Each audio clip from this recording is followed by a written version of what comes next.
sebagai ruang untuk mendengar, menghargai, dan memahami kisah para guru honorer. Beliau semua pahlawan pendidikan yang terus mengabdi tanpa pamrih, tanpa banyak sorotan, tapi penuh cinta pada ilmu dan masa depan anak-anak bangsa. Aku Naila Ashrafia akan menemani kalian di setiap episodenya, ngobrol bareng para guru yang punya cerita luar biasa, bukan hanya tentang mengajar, tapi tentang pengorbanan, hidup, dan di episode kali ini aku kedatangan tamu yang spesial, yaitu seorang guru honorer yang sudah mengajar selama 3 tahun. Dan pastinya ada banyak cerita yang gak bisa kita lewatkan.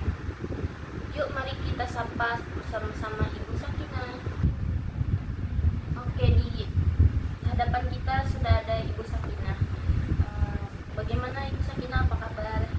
Alhamdulillah baik Kak. Senang bertemu dengan teman-teman semua. Senang banget Ibu bisa hadir di sini.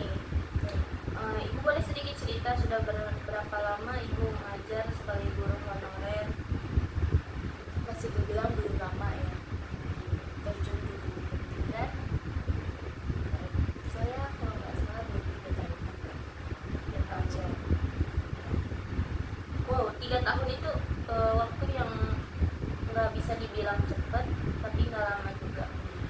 Jadi apa yang bikin Ibu bertahan sebagai guru honorer ini? Alasan saya tetap bertahan menjadi tenaga pendidik ya walaupun banyak pekerjaan lainnya, karena satu aja sih alasannya, anak-anak murid ya. Jadi pagi-pagi itu senang banget udah bisa ketemu sama mereka yang manis, apalagi kan saya kan di TK ya Mbak, jadi ya gimana sih, anak-anak tuh masih kayak ya bocil-bocil gitu, jadi kita datang terus juga disiapkan masakan yang lain, jadi walaupun kita capek nih terasa ya hilang saja capeknya ketika sudah bertemu dengan anak. Bawaannya jadi senang gitu ya? Iya, happy aja gitu. Dengan senyuman itu kayak membangkitkan rasa semangat saya gitu, untuk terus bertahan ya walaupun Mbak tahu sendiri ya, untuk ekonomi atau gajinya di honorer itu kecil, tapi itu nggak sebanding dengan rasa kasih sayang mereka yang diberikan kepada saya, yang selalu membuat saya bersemangat untuk selalu bertemu dan bertahan dalam posisi saya sekarang. Aduh, saya jadi merinding nih dengarnya. Tapi ngomong-ngomong Bu, ada nggak sih masa-masa berat selama Ibu berperan sebagai guru honorer ini? Untuk alasan berat tentunya ada yang Mbak, karena nggak mungkin sebuah proses atau pelajaran itu nggak ada hal beratnya, tidak ada. Pernah waktu itu saya hendak berangkat ke sekolah, tiba-tiba saja di tengah jalan kendaraan saya mogok, dan pada saat itu pun jarak dari rumah ke sekolah itu lumayan jauh.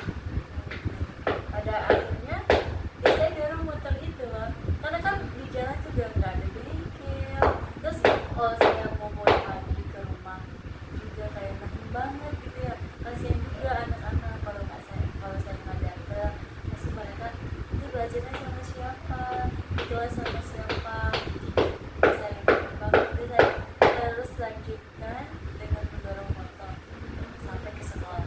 Jadi sampai ke sekolah itu dorong-dorong motor Ibu? Ya pas udah selesai sekolahnya baru dia dibenerin gitu kan, ya adalah sekitaran 5 meter atau kalau nggak salah 3 meter lah dari sekolah, ada itu kayak bagus aja. Ibu luar biasa banget.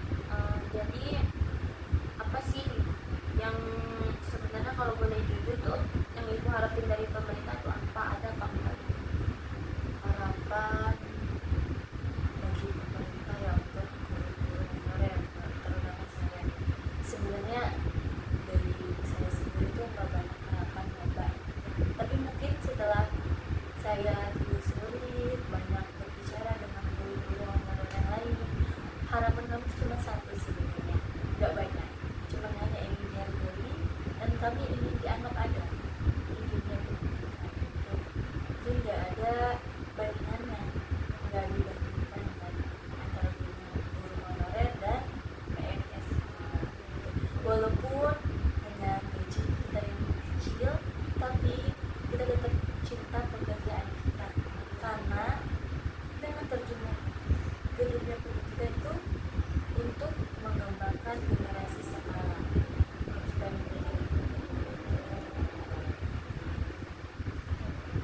Saya percaya suara ibu hari ini akan sampai ke hati banyak orang. Karena suara seperti inilah yang jarang kita dengar tapi sangat penting sekali.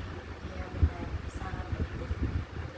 Karena ya memang gitu ya keadaannya. Saya sering banget dibantukan.